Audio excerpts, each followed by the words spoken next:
O Brasil é muito grande, a pessoa está envelhecendo, a população está ficando velha, é muita gente. Não sei como é que o governo vai tem que tomar uma decisão nessa parte para ajudar todo mundo. Criar algum sistema, alguma maneira de dar uma atenção maior, que o povo está aí, gente, velhinha. Eu tenho uma sogra de 94 anos, acho que vai durar 100.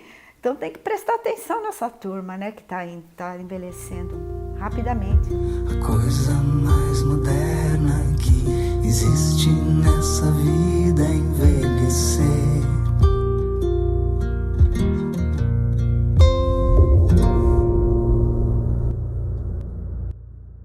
De acordo com os nossos dados do IBGE, nós chegaremos em 2050 com mais de 30% da população com os tais 60 anos, que é assim que se define, de acordo com a ONU, a população idosa. Isso terá um profundo impacto, porque poucos países terão tido um envelhecimento tão rápido. O nosso país, ele está passando por um momento que é a transição demográfica e transição epidemiológica.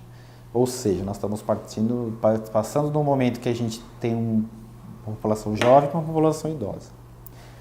Nós estamos com as famílias reduzindo o número de filhos, hoje em torno de 1,7, que é a taxa de fecundidade no Brasil. E a população, a cada ano a pirâmide populacional, ela sai daquele modelo triangular e vai indo para o modelo retangular, que é hoje o modelo dos países desenvolvidos, né, que já envelheceram. Mas, por outro lado, esses países, eles enriqueceram primeiro para depois envelhecerem. E nós não, nós estamos envelhecendo ainda numa situação econômica, social, bastante crítica. O aumento da expectativa de vida principalmente tem a ver com o avanço da medicina. Né? Antigamente se morria de infecção por pneumonia aos 50 anos, por tuberculose aos 40 anos. Então, o avanço da medicina, o avanço dos antibióticos, o avanço de toda a tecnologia permitiu com que as pessoas vivessem mais. Além da questão do desenvolvimento da medicina, o acesso à saúde. Então, as pessoas passaram a ter mais acesso, as pessoas passaram a ter mais preocupação com a saúde, né? Então, isso fez com que as pessoas vivessem mais. Just 200 years ago, no country on Earth had a life expectancy higher than 40. But then, that number started ticking up. Cities engineered ways to give people clean water. We discovered that germs caused disease. The germs have to leave the body of a sick person and enter the body of one who is well. And started regularly washing our hands with soap. Nutrition improved, and we invented new ways to keep food safe. We discovered antibiotics. And we developed vaccines, knocking out some of the worst killers mankind has ever known. Since 1800, the average life expectancy worldwide has more than doubled to around 72 years. And the biggest reason is that you're now far less likely to die of an infectious disease before you reach old age. A gente tem uma dificuldade muito grande de aceitar o próprio envelhecimento. Isso, para mim, né? Eu vejo pacientes que eu atendo, homens sobretudo, na faixa dos 50, 55 anos, né? Assim, entrando em crise com o envelhecimento, né? Em diversos aspectos, né? O trabalho é um deles, é um dos mais importantes, a questão da sexualidade é outra questão importante. Agora tem a questão do corpo. Dessa decrepitude do corpo que vai envelhecendo, que vai perdendo potência, né? E isso daí parece que assusta muito, né? Parece que aproxima da ideia da chegada do fim, da morte, né? Então eu vejo que a associação com o preconceito com os idosos, ela passa primeiro muito por isso, por essa visão de que nós seremos eternamente jovens, até porque aquela imagem que o Brasil é um país jovem, né? E que isso, de uma certa maneira, significa o quê? Que o jovem tem potência, tem futuro, tem desenvolvimento, tudo de bom. E o idoso não, chegou, ponto, acabou. Então ele vai ficar lá sentado, relembrando. e também por um país que não gosta muito do seu passado. A gente fica inibida, né? Então você chegar assim, numa aula de inglês, todos os jovens falando, e de repente você fala, eu falo errado, eu não consigo conversar. Não é bem assim, todo mundo te aceita, legal, mas você sente vergonha. A outra questão que nós temos é a tecnologia. Se for pegar as propagandas de alguns bancos, vou falar porque é público, é do Itaú, né? O Itaú ficou desesperado com a questão que ele impôs o uso do banco digital, né, como modalidade obviamente mais lucrativa, mas que envolveu um monte de segmentos da população que tinham mais difícil, mais resistentes, que era o idoso. Então você teve que colocar um idoso descolado, moderno, que acessa a tecnologia, enquanto o problema não era esse. O problema era o idoso se deparar com aquilo que também depende de habilidades manuais. Então isso na realidade, implica um outro tipo de conhecimento, desenvolvimento, de saberes, de habilidades que para os idosos é mais difícil. Pronto, aqui está o seu formulário. Leve o mouse para cima da tela, clica aqui e coloca o seu código postal. Leva o mouse para cima? Isso. Tá. Não. Não? Não, assim não. O que você precisa é levar a flechinha. Flechinha? É. É um ótimo nome para isso. E a cabeça às vezes não ajuda, vai chegando uma época que você já esquece mais as coisas, né? Então é mais difícil, a tecnologia é um pouco... Mas eu acho que se você insistir e você começar a participar, querer ter vontade de participar, você consegue. Só o celular. A internet é só meus netos que usam. Tenho dificuldade de gravar aquelas coisas. Às vezes falha, uma hora eu lembro, outra hora eu não lembro. Aí fico discando errado, né? Às vezes eu vou digito errado. Então esse preconceito em relação muito marcado pela tecnologia, né, que ela pertence, ela é do domínio do jovem e que a criação está voltada a essa relação entre ser juvenil e dominar a tecnologia, né, ser jovem e dominar a tecnologia, isso para mim é um outro grande reforçador do preconceito. E obviamente a questão da inutilidade do idoso. Então, alguns estereótipos atrelados à velhice, eles são muito ligados à parte de saúde física, né? Então, a mentalidade de que ele vai adoecer, que ele precisa se isolar da sociedade ou da família, entender que ele é um peso dentro do contexto que ele vive, são estereótipos ligados.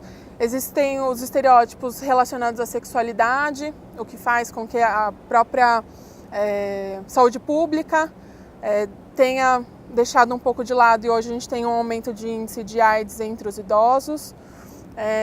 Então, nós temos diversos estereótipos relacionados à vida social, a questões de saúde. Eu dava uma aula, adoraram minha aula, mas depois diziam, olhava o documento e diziam, nossa, se fosse mais jovem, né?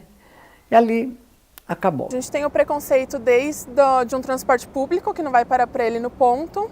A gente tem o preconceito de locais turísticos na cidade não serem acessíveis para um paciente com dificuldade de marcha, por exemplo, né? Porque as debilidades físicas, elas acontecem, elas não são obrigatoriedade, mas elas acontecem.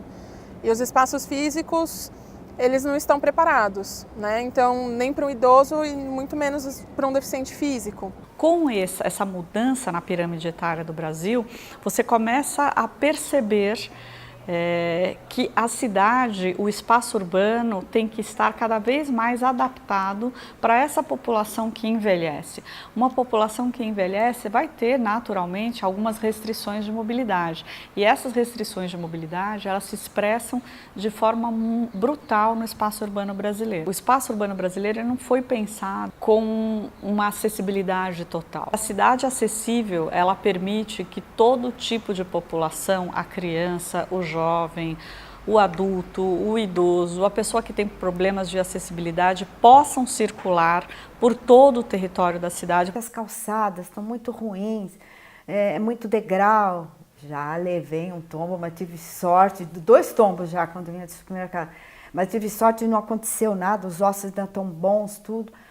Mas que tá ruim, porque a calçada é cheia de buraco, é degraus ali, se distrai, pronto, acabou. É um tombo que você leva ali, que não é brincadeira. As calçadas completamente acessíveis para qualquer pessoa andar com cadeira de rodas, eventualmente com bengalas ou planas ou sem buracos, né? Então o desenho dessas calçadas, a manutenção dessas calçadas, o acesso, a entrada e a saída das calçadas para os lotes e para as vias. A calçada aqui é inferno. Como arquiteto eu sei que isso aqui é uma vergonha. Em São Paulo, que é a maior cidade do Brasil, já está assim, imagine fora. Alguns locais eles têm que seguir uma norma específica para abertura, então eles têm acessibilidade até certo ponto.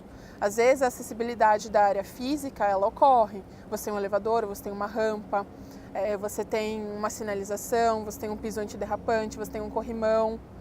Mas às vezes você está numa biblioteca e você não tem ali um espaço adequado para que ele sente, para que ele consiga ler.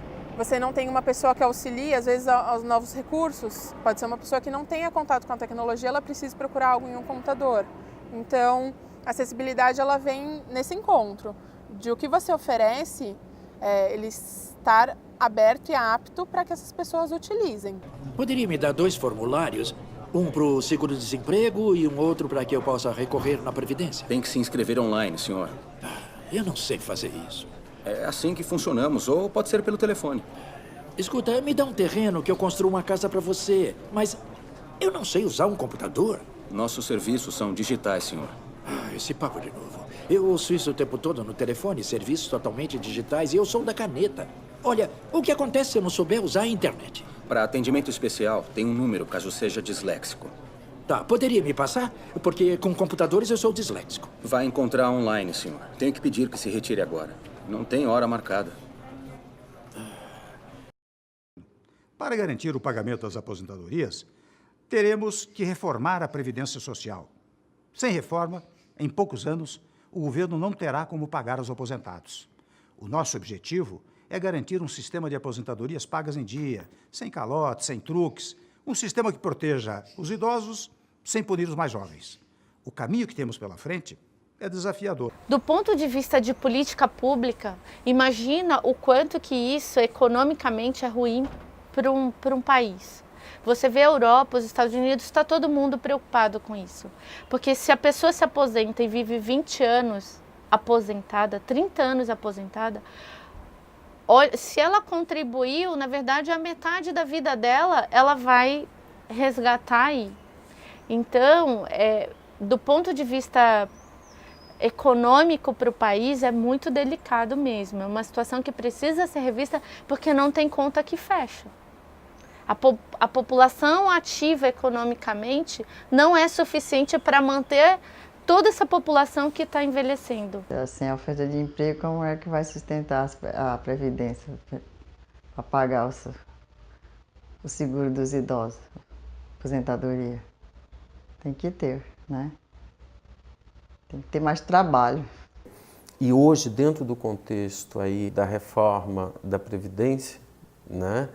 Assim, né, gente, idoso é inútil. Ou você vai trabalhar o resto da vida nesse sentido para poder, quer dizer, não tem um sentimento de recompensa ao trabalho que você fez. É isso, você vai ficar num processo servindo, trabalhando e, né, sempre nesse sentido assim, à margem da riqueza em que a sociedade produz. Então, na medida, e mesmo quando a gente vai vendo as discussões da reforma da Previdência e a gente vai ver essa questão da idade, né, deste idoso, deixa ele trabalhar até os 65, até os 70 anos, não podemos olhar aí que tem, ver que tem um olhar do aspecto produtivo e da valorização. Muito pelo contrário, é exatamente a afirmação da negação de que ele pode oferecer, com a experiência dele, com a sabedoria adquirida da vida, né, poder compartilhar em outros espaços, com a sociedade, aquilo que ele aprendeu e viveu. A velhice é muito nova, a gente não vivenciou a velhice tanto quanto hoje. Nossa expectativa de vida era muito menor, Hoje em dia nós vivemos muito mais e nós vivemos, graças à tecnologia, à medicina, enfim, nós temos uma qualidade de vida maior. Nosso tempo de trabalho se estende, nossas ações também se estendem, né? Não ficamos mais, os idosos não ficam mais atrelados apenas à casa, né? Aos cuidados da casa. Eles participam mais, eles saem mais para a rua, hoje em dia a gente consegue ver inclusive mais na mídia, mas é a partir do contato com eles que a gente vai conseguir compreender que nós também envelheceremos e vamos envelhecer mais do que eles e vamos passar mais de 40 anos só na velhice, tendo a velhice como um marcador social nos 60 anos. Para um jovem, que conselho eu daria? O primeiro conselho eu daria de estudar, respeitar a família, sempre estar junto com a família, que é a base principal, né?